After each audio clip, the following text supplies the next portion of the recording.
Hello, hello.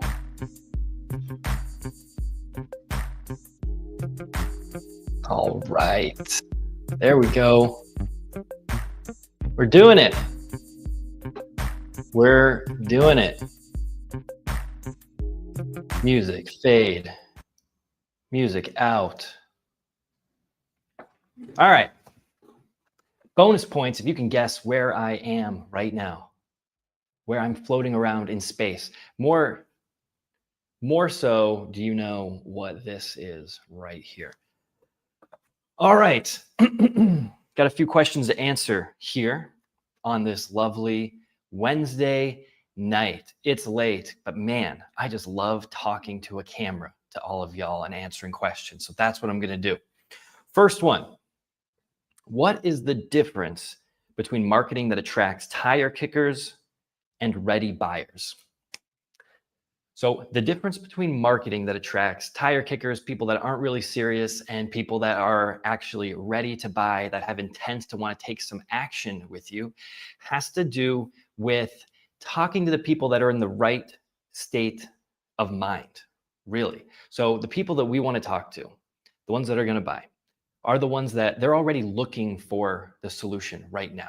They're the ones that are thinking, okay, I need help with something. Now, who is going to be the one to help me? I need to connect better with my team, and I need to get them being more productive and doing more of the things that I need them to do, or our company is going to go under. And I've been trying these other things. I've hired other executive coaches. I've worked on my mindset. I've worked on my anger management issues, and none of that stuff has been working. Now I really need some coach that's going to help me.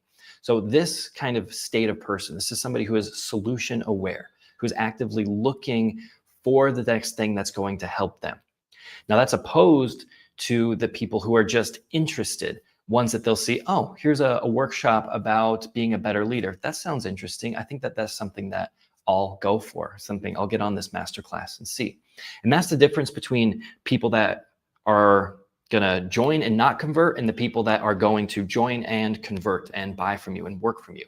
So the way that we attract those people, it all has to do with the language that we're using, namely in the hooks that we're using in our content and in our ads. So a hook that gets just interested people is something that says, hey, do you want to be a better leader so that your team becomes more productive? Join this masterclass. Versus a hook that says, hey, did you hire an executive coach to come in and all they did was drop you some a DISC assessment, and then you forgot about it a month later, and now it's just sitting there doing nothing?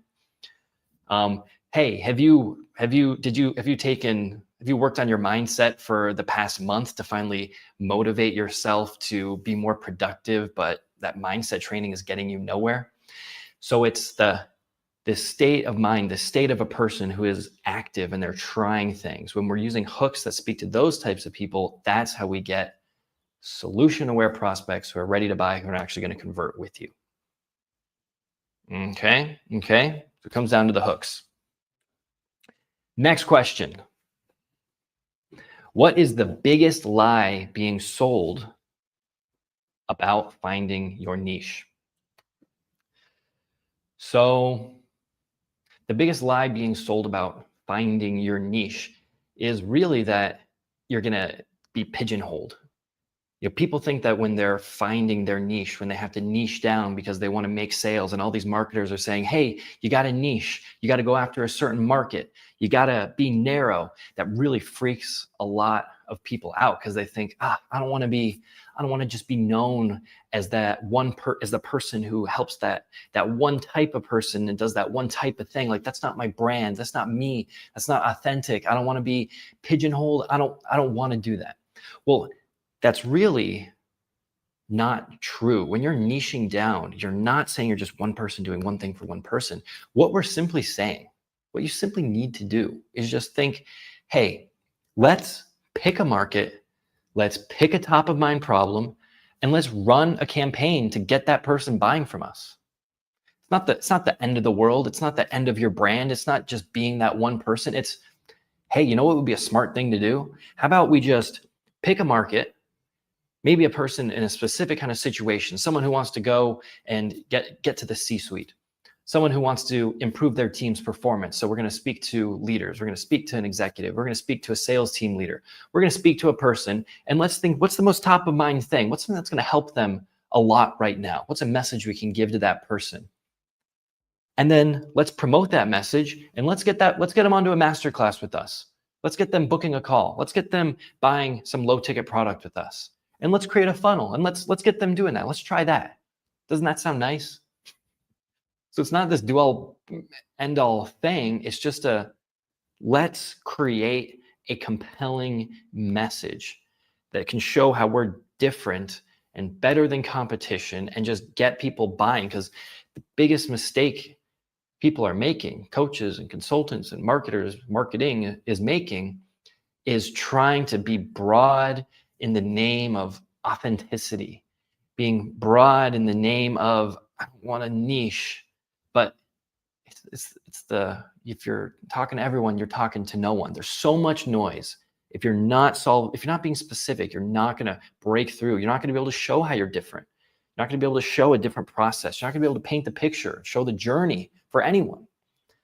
So let's move from, hey, I don't want to be pigeonholed and for the rest of my life and the rest of my career, and I got to be afraid of my friends on LinkedIn and people that used to know me from my company, and now I'm a coach and I'm got to be afraid of them seeing me as this person who's just pigeonholed doing this one thing for this one person, and go from, hey, let's pick a market, let's pick a problem, let's create a funnel, let's get some people reaching out, let's get some people talking to us, and get them buying from us. And then if it works, great, let's do it again. Maybe let's do it a little bit different. Let's vary it up a little bit. If it doesn't work, hey, we can go back to what we were doing. Couldn't be worse than that, could it? Couldn't be worse than just putting out a bunch of random, broad content and attracting no one, right? Right. Okay. Man, good stuff, guys. Good stuff. I'm scoring goals right now. I'm making shots. I'm kicking the corner and running in front of the goal and headbutting it at the same time. That's what I'm doing right now. All right. Why do most people's funnels fail even when they're following proven templates? You know, following proven marketing templates is often the worst idea. Let's say this again. Following proven marketing templates is oftentimes the worst thing that you can do. Following a template in marketing is it's the same thing as when you're skiing and you're going through the trees a little bit and it's a nice powder day and you see some tracks going through the trees and you think, let's follow this person's tracks. Let's see what they're going. Maybe they know where they're going. And then you follow those tracks and it leads you to a cliff. And then you're cliffed out. And you know what? That person's tracks that you were following, they were a professional. They love hucking 50-foot cliffs. They do it all day, but not you. But you followed those tracks thinking it was going to lead you the right way, but really you were following this professional. That's what it's like to follow a template for a funnel. That's what people do when they say, oh, look, Tony Robbins, look at the funnel he made. Let's do it just like Tony. Let's do a let's do a massive live stream like Tony, and let's use the same kind of copy style that he uses and follow the same exact structure that he does on his landing pages to get people to sign up. Let's do it like that. But you can't do that because you're not Tony. You shouldn't do things the same way that other marketers are doing. You have to do it based on your market's level of sophistication, and really your level of sophistication. So there's two things you got to think about when it comes to creating the right kind of funnel for you and avoiding this trap of using marketing templated funnels that really don't work because they're not made for you. So the first one is thinking about the sophistication of your market. So if you're a coach consultant, there's tons and tons of coaches and consultants out there. So since there's so many options, we need a kind of funnel, a kind of conversion event that is going to build trust with somebody, that's going to get someone in front of you so they can really get a feel for you and they can see how you can help and how you're different. And especially when it comes to talking to leaders and executives, they need that kind of contact. We need some kind of trust built there.